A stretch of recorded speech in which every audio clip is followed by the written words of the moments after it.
오늘 마태복음 5장 13절로 16절에 이 말씀을 가지고 너희는 세상의 소금이니 소금이 만일 그 맛을 잃으면 무엇으로 짜게 하겠느냐. 소금이 짠맛을 잃어버리면 밖에 버리워지고 사람에게 밟힐 뿐이라 라고 말씀하고 있습니다. 또 하나는 너희는 세상의 빛이다 라고 하는 것입니다. 세상의 소금이고 세상의 빛이다 라고 하는 이 말은 우리에게 너무나 익숙한 말씀인데, 우리가 새해를 맞아 두 번째 주일을 맞이하는 우리 저와 여러분들, 올해는 우리 교회가 이 세상에 무엇을 남겨줄 것이냐라고 하는 이 문제를 고민하면서 또 이 말씀을 생각하며 하나님의 은혜가 이 시간 우리 가운데 있기를 축원합니다. 제주도 바닷가 마을에를 가면 아직도 옛날의 그 등대들을 이렇게 보호하고 그 등대가 남아있는 곳이 여러 군데 있다고 그럽니다. 현대 이런 등대가 세워지기 전에 그 옛날 방식으로 밤바다를 이렇게 밝혔던, 그러니까 현대적인 등대 이전의 등대를 말하는데 그것을 제주도에서는 도대불이다라고 이야기를 합니다. 높은 곳을 이용해서 언덕 같은 곳에 바닷가 언덕 위에서 불을 밝혔기 때문에 붙여진 그런 이름이라고 그러는데, 제주도에 가면은 여러 군데에 아직도 이렇게 그 유적으로 그것을 보호하는 이러한 그 도대불이 있다고 합니다. 고기를 잡으러 나갔던 이 어선들이 대개 들어오는 시간은 새벽녘이거나 아니면 어두운 밤에 이렇게 그 배들이 들어옵니다. 아직도 동력이 트기 전에 그 배들이 항구를 향해서 들어오게 됩니다만은, 당시는 내비게이션이나 또는 방향을 알리는 그러한 도구가 없었기 때문에 깜깜한 바다 한복판에서 돌아갈 포구를 찾는다고 하는 것은 여간 어려운 일이 아닐 수가 없습니다. 그래서 그 배들이 바다로 나아간 배들이 돌아올 시점에 마을 사람들은 높은 언덕에 올라가서 횃불을 켜서 그 항구의 위치를 알렸다고 그럽니다. 그러다가 일정한 장소에 돌로 이렇게 쌓아가지고 이 탑을 쌓고 그 위에다가 이제 불을 내서 밝히게 되었는데, 이것이 도대불, 옛날에 등대라고 하는 것이죠. 여러분, 예나 지금이나 밤바다를 항해하는 그 배들에게는, 그리고 어두운 캄캄한 바다를 지나는 배들에게는 우리가 이러한 현대적인 기계가 방향 내비게이션이 있다고 하지만은, 그러나 아직까지도 항구를 밝혀주는, 그 표시해주는 바로 이러한 불빛이 필요한 것이지요. 안전하게 포구로 돌아올 수 있도록 안내해주는 그러한 불빛이 필요하다고 하는 것입니다. 암초나 다른 배에 부딪히지 않도록 안내를 해주는, 그런 방향을 제시해주는 불빛이 필요하다라고 하는 것입니다. 그래서 밤바다를 항해하는 배들은 그 불빛의 안내를 따라서 안전하게 항해를 하게 되는 것이고 원하는 포구로 돌아올 수가 있다고 하는 것이지요. 여러분, 교회는 이 세상에 마치 등대와 같은 그런 도대불과 같은 교회들이 되어져야 한다는 것입니다. 영적인 어두움이 뒤덮여 있는 이 세상에 빛을 비추는 영적인 등대 같은 영적인 도대불이 되어져야 한다는 것이지요.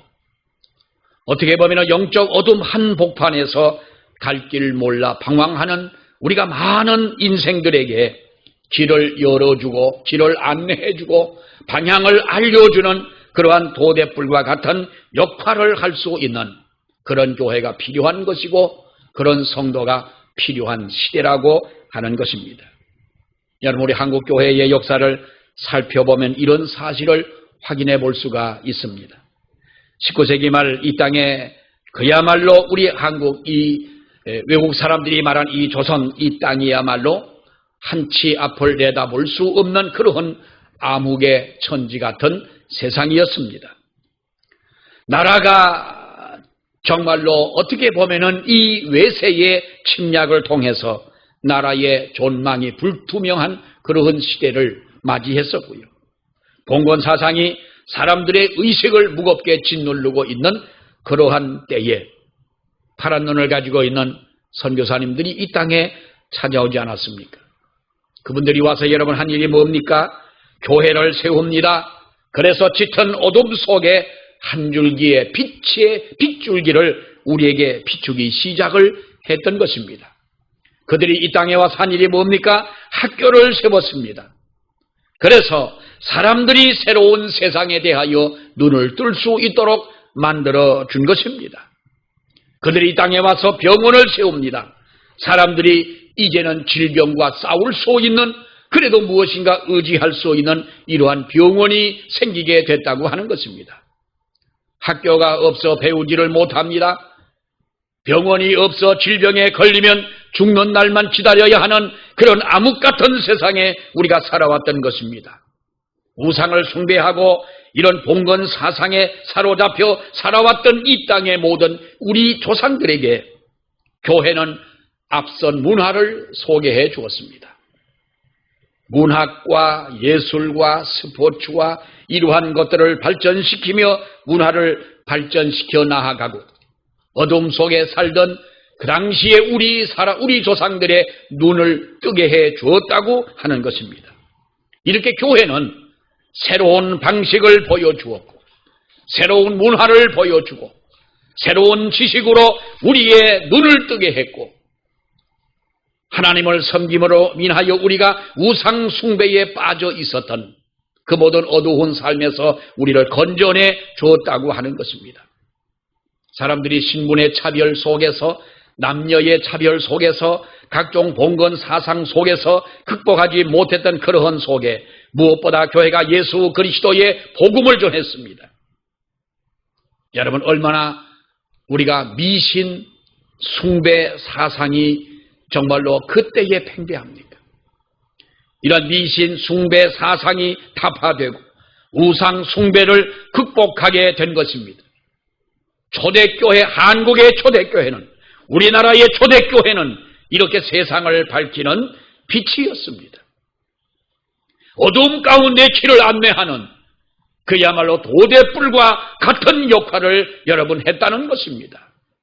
이것은 오늘도 마찬가지 아닙니까? 어느 시대나 영적으로 밝은 시대가 언제 있겠습니까? 문화가 달라지고 사람들의 생각과 사상과 가치관이 달라지는 이런 삶을 우리가 살아간다 하지만은 영적으로 세상은 늘 어두워 있습니다. 오늘날 이 땅의 어둠 가운데 교회는 빛을 밝혀야 할 줄로 믿습니다. 그래서 세상에 길을 열어야 하는 것입니다. 어둠 속에 방황하는 심령들을 안내해 줄 수 있는 이러한 교회가 되어야 한다고 하는 것입니다. 예수님이 처음으로 입을 열어 하나님의 복음을 제시하실 때 주신 말씀이 여러분 오늘 이 본문의 말씀 아닙니까? 마태복음 5장 1절 이하의 말씀부터 보게 되면 예수님이 산 위에 올라가 입을 열어 하나님의 복음을 가르치면서 주신 말씀이 무엇입니까? 심령이 가난하고 의에 줄이고, 물론 이 팔복에 대한 이 말씀도 있습니다만 그 말씀이 끝나고 난 후에 우리에게 주신 이 말씀은 너희는 세상의 소금이고 너희는 세상의 빛이 되어져야 한다. 사랑하는 여러분, 하나님께서 이곳에 우리 주님의 몸된 교회를 세우신 이유와 그 목적은 우리는 너무나 잘 알고 있습니다. 우리 교회가 113년이 되었습니다. 그동안 여러분 나름대로 어려운 여건 속에서 지금까지 왔지만은 그러나 하나님의 은혜 가운데 여기까지 온 줄로 믿습니다. 이제는 우리가 교회가 건실한 교회로, 어엿한 교회로 자리매김을 하고 나아가야 할 우리 교회가 아니냐라고 하는 것이지요. 여러분, 우리는 돌아보아야 합니다. 과연 우리가 세상의 빛을 비추고 있었는가? 113년 동안 하나님께서 오래 참으시고 하나님이 기다리시고 그리고 하나님께서 기대하시고 우리에게 은혜를 주실 때에는 하나님이 은혜 주시는 목적이 있고 하나님이 교회를 세우신 이유가 분명히 있을 터인데 우리는 한번 뒤돌아볼 때 교회가 세상을 비추는 그 빛이 있었느냐? 이 세상의 어둠 속에 길을 열어가고 있느냐라고 하는 것입니다. 그저께 뉴스를 보니까 한강이 얼었습니다. 오랜만에 정말 추웠습니다. 며칠 전에 사택에서 나와서 교회를 올라오는 그 짧은 거리에 얼마나 바람이 매섭게 부는지 그 어린 시절 시골길을 가던 그때가 그 짧은 거리에서 그 생각이 납니다. 그러니까 어릴 때 느꼈던 그 추위를 느끼는 것 같아요. 굉장히 춥습니다. 오죽하면 한강이 얼었겠습니까? 근데 한강이 얼고 나니까 그 얼음을 깨는 배가 그 얼음을 깨면서 길을 냅니다. 그걸 왜 길을 내느냐 하면 두 가지 이유가 있는 거예요. 하나는 이제 그 한강에 어떤 일이 있을지 모르니까 이 배들이 이제 지나다녀야 되는 것이고 구조선도 지나가야 되는 것이고 또 관광배도 이제 관광을 하는 그 배도 지나가야 하기 때문에 얼음이 얼어 있는 그곳에 길을 내면서 이제 그 배가 가는 것입니다. 여러분, 과연 교회는 이와 같이 우리가 이 어두운 세상에 길을 내면서 살아왔느냐라고 하는 겁니다. 저와 여러분도 마찬가지지요. 우리가 이 세상에 방황하는 심령들을 바라보면서 어둠 속에 허덕이는 그들을 바라보면서 정말로 물 속에 떠내려가고 있는 그들의 모습을 우리가 바라보면서 우리는 그들을 향하여 빛을 비추고 있고 그들에게 길을 열어주고 있고 그들의 생명을 건질 수 있는 정말로 그와 같은 삶을 우리가 살아가고 있느냐? 우리는 이 외형에 만족하고 나의 현실에 안주하기를 원하는 이러한 삶을 우리는 살지를 않았느냐? 지금 현재의 나의 본질을 깊이 우리가 성찰해 보는 이 시간이 돼야 할 줄로 믿습니다. 그러면 교회는 구체적으로 우리가 어떻게 세상의 빛을 발할 수 있을까요? 여러분, 한마디로 말하면 우리가 교회에 영향력을 끼치는 교회가 되어야 한다는 것입니다. 여기서 영향력을 미친다고 하는 것은 여러분 보십시오. 저 언덕 위에 지금이야 우리가 아무리 깜깜한 밤이고 또 등대에 불빛이 보이지 않는 그런 어두운 바다라 할지라도 그 배가 나아가야 할 방향을 분명하게 가르쳐주고 있는 모든 기계 시스템이 되어져 있습니다마는 그것이 없던 과거에 저 언덕 위에 그 빛을 비추고 있는 작은 불빛을 바라보면서 어둠 속에 있는 사람들을 얼마나 소망을 갖고 얼마나 안심을 했겠느냐라고 하는 것입니다. 그러나 여러분, 그 불빛이라고 하는 것은 어떻게 보면 강제력이 없습니다. 강제성이 없다는 것입니다. 억지로 배를 원하는 곳으로 끌고 갈 힘이 없습니다. 그저 어떻게 보면 배들에게 불빛만 제공할 뿐인 것입니다. 그 속에서 길을 찾는 것은 배들의 몫인 것이지요. 우리가 억지로 그들을 끌고 가려고 해서도 여러분 안 될 것입니다. 어떻게 우리가 다른 사람들을 강제로 이끌어갈 수가 있는 겁니까? 그저 그들이 가야 할 그 길을 묵묵하게 안내해주고 가르쳐주고 그 방향을 제시해 줄 뿐이라고 하는 것이지요. 어떻게 보면 의도적이지도 않습니다. 그저 배들이 보고 길을 찾기를 바랄 뿐인 것입니다. 때로는 배가 없는 밤바다에 빛을 비출 때도 있습니다.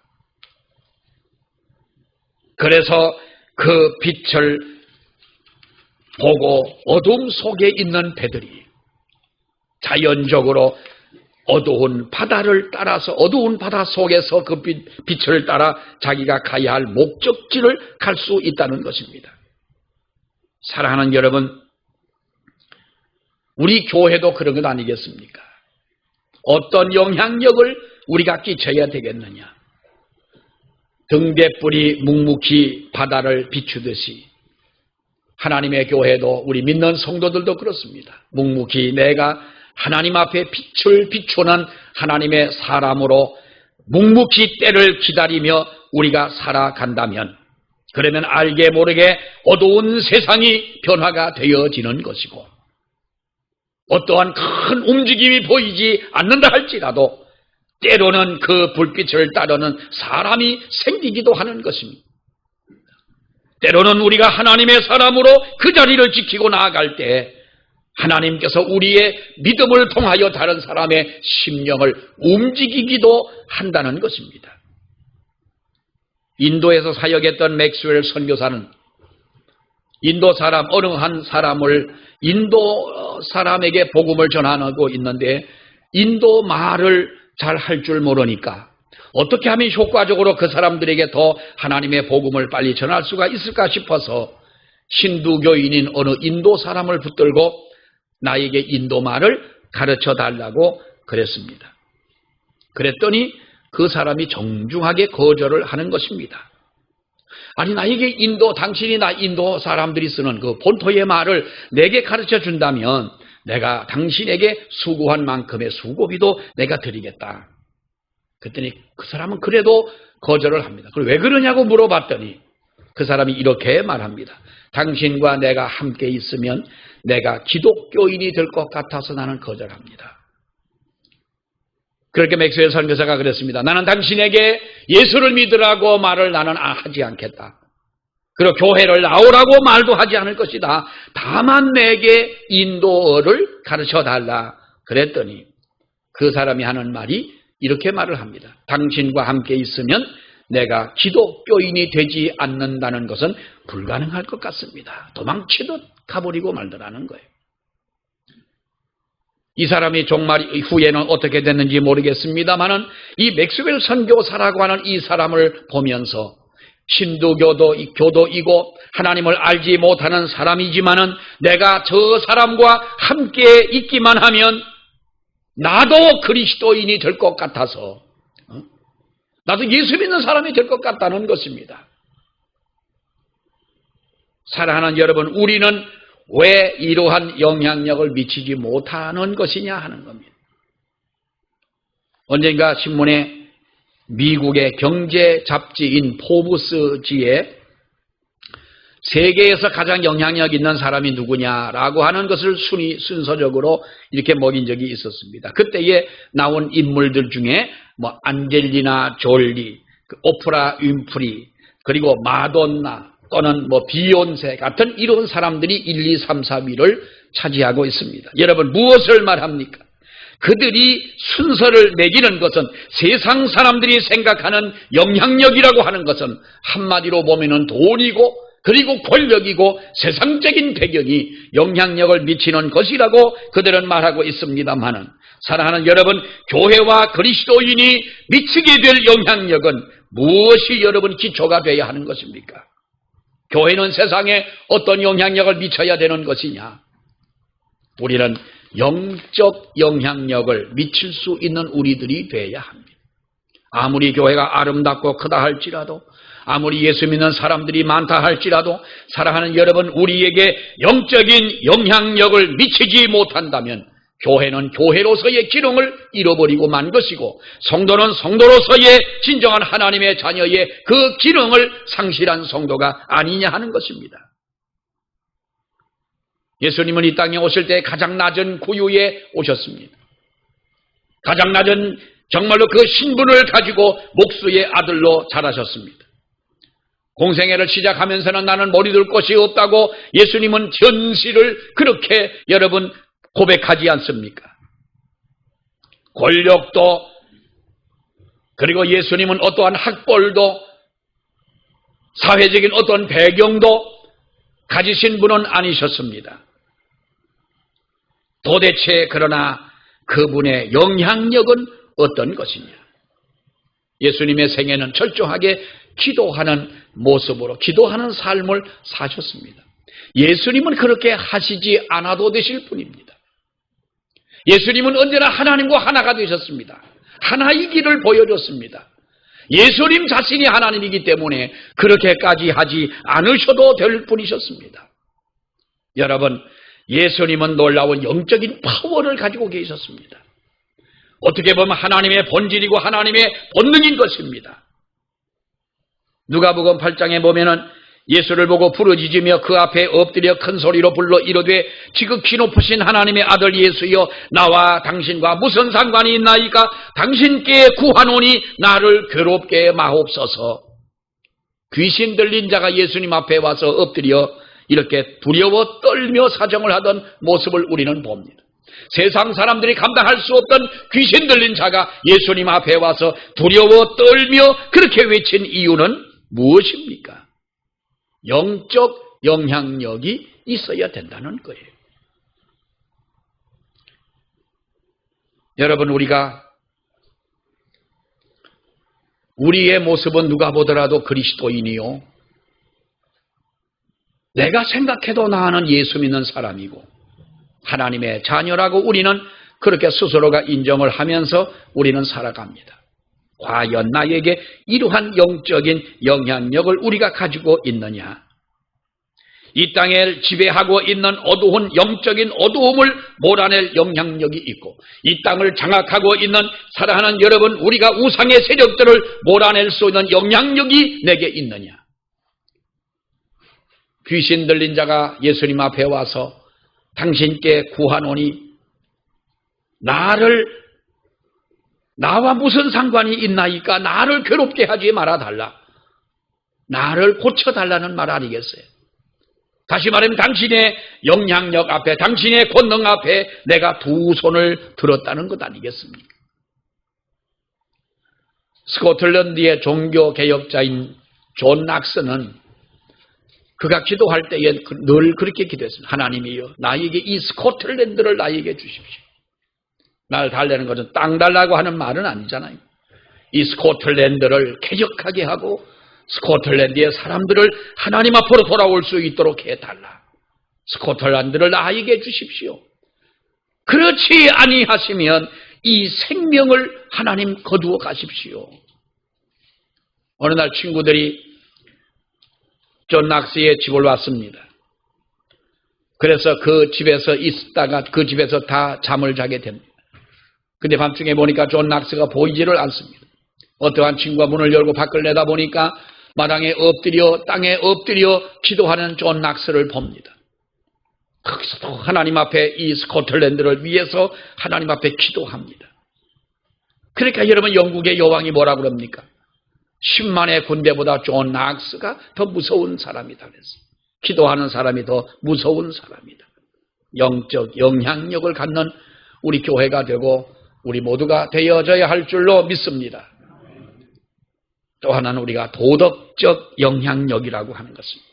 여러분, 누가복음 19장에 보면 삭개오가 예수를 영접하고 만나는 이런 이야기로 시작이 되어집니다. 예수님이 삭개오를 만나주셨습니다. 너희 집으로 가자. 그래서 그의 집에 들어가서 음식을 잡수십니다. 성경에 보면은 예수님이 삭개오의 삶에 대해서나 그에게 어떠한 말도 하시기 전에 삭개오는 예수님 앞에 엎드려 뭐라고 말합니까? 주여 보시옵소서, 내 소유의 절반을 가난한 사람들에게 나누어 주겠으며 누군가의 남의 것을 내가 도색하니 있다면 내가 그것을 4배로 갚겠나이다 라고 하는 겁니다. 내가 아무것도 그렇게 한 일이 없으니 나는 떳떳합니다 하는 말이 아니라 예수님 당신을 만나고 나서 나의 모든 삶이 이제는 새롭게 되어지기를 원합니다라는 고백 아닙니까? 남의 것을 토색한 일이 왜 없습니까? 정말로 자기의 소유의 절반을 남에게 준다고, 절반이 아니라 모든 그의 가지고 있는 여러분 그 재산이 누구에게서부터 나온 것입니까? 예수를 만나게 되면 가장 먼저 시작되는 그 삶의 변화요, 어떻게 보면 도덕적 영향력을 갖게 된다고 하는 것 아니겠습니까? 그러니까 사도 바울은 뭐라고 말합니까? 이런 변화에 대해서 고린도후서 5장 17절 말씀에 보게 되면 그런즉 누구든지 그리스도 예수 안에서 새로운 피조물이라고 했습니다. 이전 것은 지나갔으니 보라 새 것이 되었도다. 그렇습니다. 우리가 그리스도인이 예수를 제대로 믿기만 한다면 그 삶은 달라질 수밖에 없는 것입니다. 그래서 이 세상의 도덕적 영향력을 우리가 배워서 끼치는 것이 아니라 예수를 만나면서부터, 만나는 그 순간에, 내가 거듭난 그 순간부터 우리는 하나님 앞에서 우리가 이 세상의 도덕적 영향력을 끼칠 수 있는 사람이 된다는 것입니다. 가끔씩 어떤 여론조사기관 같은 곳에서 한국교회의 사회적 신뢰도에 대한 것을 이렇게 발표할 때가 있습니다. 자주 하는 것은 아니지만은 우리가 100% 그들이 주장하는 것을 신뢰하기는 어렵다고 할 수가 있겠지만은 그 여론조사에서 보게 되면 기독교를 신뢰한다라고 하는 것이 너무나도 현저하게 낮습니다. 어떻게 보면은 프로테지를 따진다면 인구에 비해 기독교인의 숫자보다 더 낮은 신뢰도를 평가를 받는다는 겁니다. 여러분, 왜 기독교를 신뢰하지 못하느냐라고 하는 말에는 기독교인들의 언행 일치를 문제를 삼습니다. 결과적으로 세상 사람들이 오늘의 한국교회를 신뢰하지 못하는 그 이유는 무엇이냐? 이거는요, 어떻게 보면은 믿지 않는 세상 사람들뿐만 아니라 믿는 우리들 입장에서도 보게 되면 말과 행동이 일치하지 않는다는 거예요. 우리가 이 코로나로 인해서 얼마나 교회가 많은 핍박을 받고 많은 말을 듣고 심지어 그 교회마다 나오는 공무원들 가운데 그 공무원들하고도 우리가 실갱이를 할 수밖에 없는, 교회가 왜 이렇게 여러분 되었습니까? 이러한 시국에 그래도 교회는 모여야 되는 것 아닙니까? 목숨 걸고 예배를 드리고, 당신 예배 드리지 말아라 누가 말한다면 우리는 목숨 걸고 예배를 드리는 사람들 아닙니까? 그럼에도 불구하고 이렇게 코로나로 인하여 정말로 하나님이 이 땅을 이 어두움으로, 코로나로 이 세상을 창궐하게 하신 것에는 분명한 이유도 있는 것이고, 우리도 생각할 그러한 여러분 기회를 분명히 주신 것이 분명한데, 그러나 우리가 따를 것은 따라야 되지 않느냐? 모여서 다른 사람이 위험해진다면, 다른 사람에게 불안을 준다면 우리도 잠시 동안 예수를 안 믿는 것은 아니니까 유튜브로라도 우리가 예배를 드려가면서 그렇게 하자 하면 따라줘야 되는 것이죠. 왜 교회를 2.5단계로 묶어가지고 20명, 그 넓은 예배당에 20명밖에 못 들어가느냐? 아니 5,000명 들어가는 예배당도 20명이에요. 우리 교회 같은 데도 20명이면 우리는 수지맞은 장사예요. 그렇잖아요? 2,000명, 3,000명 들어가는데도 20명만 들어가 앉으라면 사람 찾기 힘들 텐데, 우리는 그래도 20명 앉으면 그래도 뭐 이렇게 꽉 찬 것 같잖아요. 예배당이 적을 땐 또 이래서 또 우리가 좋은 면이 있는 것 같아요. 근데 문제는 이렇게 하자면 우리가 그것이 여러분 정부에 대해서 우리가 협조하고 정치에 따라가고 한다기보다는 그래도 이 시국이 이러니까 좀 우리도 방역 당국의 지침을 그래도 따라가자. 그래도 우리도 지키자 하는데, 아니 교회들마다 그 확진자 나오는 이유를 보십시오. 아니 이런 판국에 무슨 단기 선교는 좀 기다렸다 가도 되잖아요. 좀 기다렸다 가도 되지. 우리도 올 8월 달쯤에는 뭐 그것은 공식적으로 얘기한 건 아니지만은 잠비아에 가서 우리가 잠비아에 건물도 지어놨고 땅도 3만 평이나 되는 땅도 있고 말로만 들어가지고 우리가 그 화면으로 보여진 것은 봤습니다만은 우물도 몇 개를 파고 하면서 그래도 우리가 한 번은 가봤으면 하는 기대감을 가지고 있는데 어떻게 나갑니까? 우리도 가보고 싶은 마음이 간절한데 좀 참았다 가면 될 것을. 이럴 때에 여러분 우리가 그 재롱잔치 좀 안 하면 어떻겠어요? 그래가지고 확진자가 나오고 어린 애들까지 나오니까 정말 교회가 할 말이 없는 거예요. 왜 예수 믿는 사람들이 말과 행동이 일치가 되지 않느냐 하는 거예요. 결과적으로 한국교회를 신뢰하지 못한다. 이것은 저와 여러분들의 책임이 아니겠습니까? 리빙스톤 일화 가운데 이런 이야기가 있습니다. 언제도 말씀을 드린 기억이 납니다만은 아프리카에서 선교하고 있는 리빙스톤에 대해서 영국 본토에서는 두 가지 설이 분분합니다. 하나는 그 리빙스톤이야말로 신실한 선교사다. 정말로 목숨 걸고 선교하지 않느냐라고 하는 사람들과 또 한 부류의 사람들은 리빙스톤을 사기꾼으로 몰아갑니다. 그래서 어느 한 기자가 아프리카까지 찾아갑니다. 내가 리빙스톤에 대해서 한번 취재를 하겠다. 이 기자는 불신자였습니다. 예수 안 믿는 사람입니다. 몇 달 동안 아프리카에 가서 리빙스톤이 선교하는 그 선교를 동행 취재하면서 있다가 그가 취재를 마치고 돌아왔을 때 몇 개월밖에는 안 됐지만은 영국에 돌아가 보니 이 기자는 언제부턴가 독시한 기독교인이 된 거예요. 당신이 리빙스톤에 대해서 취재를 하러 갔던 사람이 어떻게 돼서 예수 믿는 사람이 되어서 돌아왔느냐. 기자가 그렇게 말합니다.